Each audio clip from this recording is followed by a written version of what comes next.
네, 안녕하세요. 마음 공부를 시작했다 저자 김병수입니다. 나이가 든다고 해서 다 자연스럽게 성숙해지는 건 아니죠.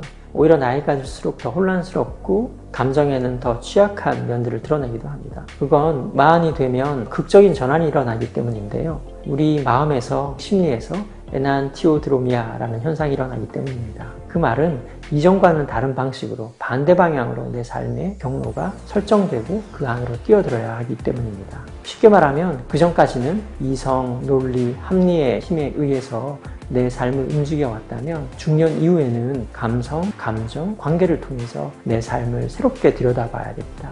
이런 극적인 전환이 일어나게 되면 당연히 혼란이 일어날 수밖에 없죠. 또한 마흔은 상실의 시기이기도 합니다. 그동안 내가 이루어놓은 업적이나 성과들을 놓아버려야 할 수도 있고요.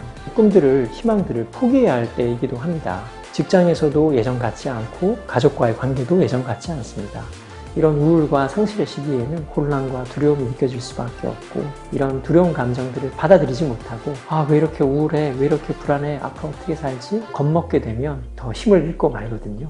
그동안에 내가 가지고 있었던 어떤 내 역할이나 내 태도들에 집착하지 않고 내가 이런 모습으로 살아왔구나, 이런 느낌들을 갖고 살아왔구나 라는 것들을 떨어뜨려 놓고 보게 되면 자연스럽게 변하는 힘들이 생기거든요. 나라는 사람은 단일한 인격체가 아니에요. 내 안에는 여러 가지 다양한 모습들이 있거든요.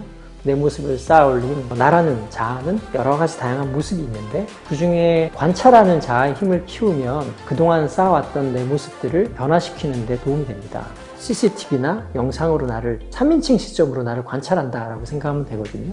하나에 집착하거나 과거의 모습에 집착하는 것이 아니라 내가 관계 속에서, 세상 속에서, 맥락 속에서 이런 삶의 모습으로 살아왔구나. 감정에서도 벗어나고 내 모습에서도 3인칭으로 나를 바라보고, 이런 훈련들을 계속 하다 보면 관찰하는 자아의 힘이 커지거든요. 그렇게 되면 내 모습들을 변화시키는 자연스러운 힘이 생깁니다. 화를 느낀다고 했을 때 그것이 정당한 분노일 수 있거든요. 예를 들어서 누군가가 내 권리를 침해하거나 나에게 모욕감을 주고 정체성에 공격을 해온다면 그때는 당연히 분노를 표현하고 내 권리를 주장해야 되거든요.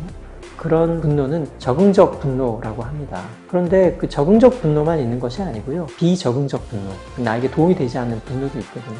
예를 들자면 내 마음속에 불안이나 혼란이 느껴질 때 약한 내 모습을 숨기기 위해서 일부러 분노를 표현하는 경우가 있어요. 이런 걸 회피적인 분노라고 합니다. 내 감정을 제대로 볼 수 없게 만들고 정당하지 않는 분노로 내 마음을 숨기는 것이기 때문이죠. 또 하나는 수단적 분노라는 것도 있어요. 소위 말하는 갑질이라는 게 있잖아요. 분노를 표현해서 상대를 제압하거나 조정하려고 하는 것이죠. 이런 분노를 자꾸 활용하다 보면 화에, 분노에 중독이 되고요. 자기 자신이 대단한 사람인 양 착각하게 되고 꼰대나 갑질의 함정에 빠지게 되는 것이죠.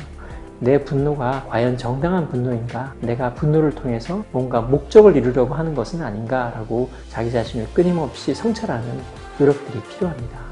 우선 의미, 가치, 목표, 이 세 가지의 개념을 정확하게 할 필요가 있는 것 같아요. 목표라는 건 마치 이런 겁니다. 살을 빼겠다, 승진을 하겠다, 돈을 얼마 정도 모으겠다, 이런 것들은 구체적인 목표에 해당하는 겁니다. 근데 가치라는 것도 있거든요. 예를 들어서 내가 사회에 공헌을 하겠다, 가족의 행복을 위해서 헌신하겠다, 이런 것들은 가치에 해당되는 겁니다.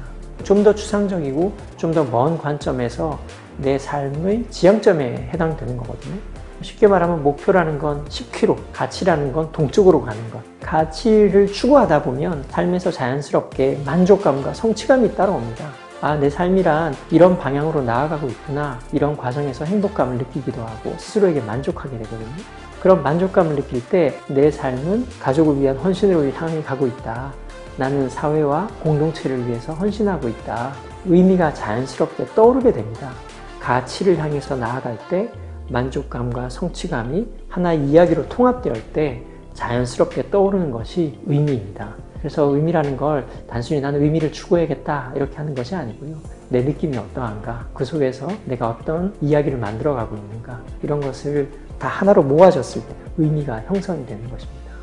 외로움을 느끼지 않겠다라는 생각은 버리는 것이 좋습니다.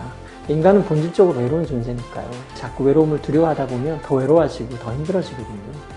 특히 마흔 이후에, 중년 이후의 삶은 외로울 수밖에 없습니다. 외로움을 이기는 제일 첫 번째 중요한 건 인간은 외로운 존재다라는 걸 받아들이는 겁니다.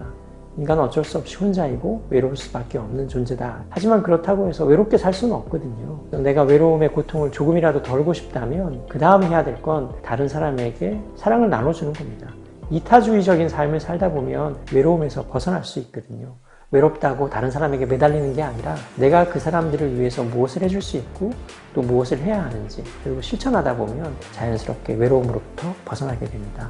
또 하나는 인간의 실존적인 고통을 한번 같이 생각을 해보는 겁니다. 내 감정들이 다른 모든 사람들에게 있다. 내가 우울하고 불안하고 외롭다라는 감정은 나만 느끼는 것이 아니라 모든 사람들에게 보편적인 감정이다라는 것을 다시 한번 생각하다 보면 나만 소외된 존재, 나만 동떨어진 존재다라는 느낌에서부터 벗어날 수가 있습니다.